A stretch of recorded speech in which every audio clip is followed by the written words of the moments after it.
హరిశయన ఏకాదశి, తొలి ఏకాదశి. అత్యంత పవిత్రమైనటువంటి ఏకాదశులలో మనకు రెండు ఏకాదశులు చాలా చాలా ప్రత్యేకము.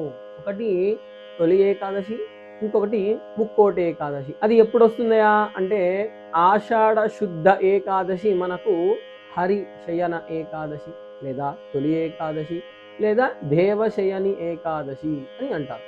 మరి యొక్క ఏకాదశి యొక్క విశిష్టత ఏమిటి? మరి ఇందాక చెప్పాను కదా, మరి రెండో ఏకాదశి ఎప్పుడయ్యా అంటే కార్తీక మాసంలో వచ్చేటటువంటి ఏకాదశి ముక్కోటి ఏకాదశి. ఈ యొక్క పవిత్రమైనటువంటి రోజున ఆషాఢ శుద్ధ ఏకాదశి అయినటువంటి ఈ యొక్క దేవశయని ఏకాదశి నాడు ఈ యొక్క ఏకాదశి యొక్క విశిష్టత ఏమిటి, పూజా విధానం ఏమిటి, ఏకాదశి వ్రతాన్ని, అదేవిధంగా ఈ యొక్క రోజు నుండి చాతుర్మాస్య దీక్ష కూడా మొదలవుతుంది. అన్నిటి యొక్క విషయాలన్నీ కూడా మనము తెలుసుకున్నాము. హరిశయన ఏకాదశి లేదా తొలి ఏకాదశి అంటే ఏమిటి స్వామి అంటే ఆషాఢ శుద్ధ ఏకాదశి రోజున శ్రీ మహావిష్ణువు క్షీరసాగరంలో ఆదిశేషుడిపై యోగ నిద్రలోకి ప్రవేశిస్తాడు అని మన పురాణాలు తెలియజేస్తున్నాయి. అందుకు ఈ యొక్క ఏకాదశిని హరిశయన ఏకాదశి అని లేదా శయన ఏకాదశి అని కూడా పిలుస్తారు. ఆషాఢ శుద్ధ ఏకాదశి నుండి కార్తీక శుద్ధ ఏకాదశి వరకు కూడా 4 నెలల కాలాన్ని చాతుర్మాస్యము అని అంటారు.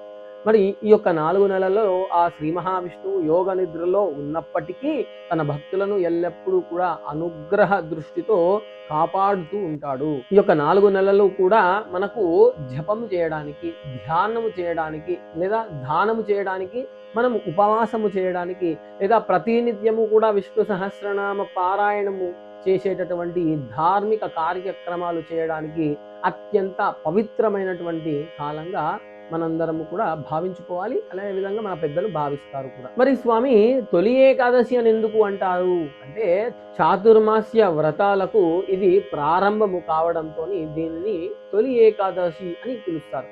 ఈ యొక్క రోజు నుండి కూడా అంటే ఈ యొక్క ఏకాదశి నుండి కూడా భక్తులు ప్రత్యేక నియమాలను పెట్టుకొని ఆ శ్రీ మహావిష్ణు అనుగ్రహాన్ని పొందేందుకు స్వామి పట్ల భక్తిని తెలుపుతూ ఉంటారు.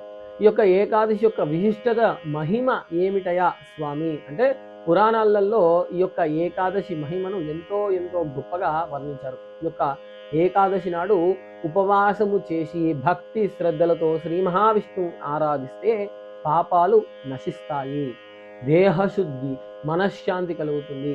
మనము ఏదైతే కార్యము తలపెట్టామో అది కార్యము దిగ్విజయంగా పూర్తి అవుతుంది. కుటుంబాలలో ఐశ్వర్యము పెరుగుతుంది. చివరికి అంటే అంత్యమున మనము వైకుంఠ ప్రాప్తి కలిగిస్తుంది అని శాస్త్రవచనము. మరి పూజ ఏ విధంగా చేసుకోవాలి స్వామి అంటే ఈ యొక్క రోజున ఇంటిని శుభ్రపరచుకొని, పూజ గదిని శుభ్రం పరుచుకొని, దేవుళ్ళని మంచిగా అంతా కూడా పూజా ప్రాంతాన్ని చక్కగా శుభ్రం చేసుకొని బియ్య పిండితో 33 పద్మాలు వేయాలి. అంటే పద్మాలు అంటే అందరికీ కూడా తెలిసిన విషయమే. అయితే దీని పక్కన పీఠముపై శ్రీ మహావిష్ణువుని లేదా శ్రీకృష్ణ భగవాను విగ్రహాన్ని కూడా లేదా చిత్రపటాన్నైనా సరే పెట్టుకొని పూజించుకొని అర్చించుకోవాలి. భగవంతుని ఎప్పుడు కూడా లక్ష్మీదేవితో కలిసి ఆరాధించాలి. స్వామిని అలంకరించుకోవాలి. శేషశాయి రూపముగా భావించుకొని షోడశ ఉపచారాలతో ఆ స్వామిని పూజించుకోవాలి. తులసి దళాలను, పుష్పాలను సమర్పించి నైవేద్యంగా పండ్లు, పాయసము లేదా సాత్విక పదార్థాలను సమర్పించుకుంటే సరిపోతుంది. అత్యంత పవిత్రమైనటువంటి విష్ణు సహస్రనామ స్తోత్రము, అదేవిధంగా స్వామికి ప్రీతికరమైనటువంటి గజేంద్ర మోక్షాన్ని, పురుష సూక్తము లేదా భక్తి భావనతోని భక్తితోని ఓం నమో నారాయణాయ అనే మంత్రాన్ని జపించడము అత్యంత శ్రేయస్కరము, శ్రేష్టం. అదేవిధంగా ప్రతి ఏకాదశి యొక్క చాతుర్మాస్యంలో ప్రతి ఏకాదశికి కూడా ఉపవాసం ఉండడము చాలా చాలా ఉత్తమము. మరి చాతుర్మాస్యం అంటున్నాము స్వామి, మరి ఈ యొక్క చాతుర్మాస్యంలో ఎటువంటి నియమాలను పాటించాలి శ్రీహరి కృపకై అంటే హరిశయన ఏకాదశి నుండి కూడా కార్తీక శుక్ల ద్వాదశి వరకు కూడా చాతుర్మాస్యాన్ని ఆచరించాలి. చాతుర్మాస్య వ్రతము అని కూడా మనం అంటాము. అయితే ఈ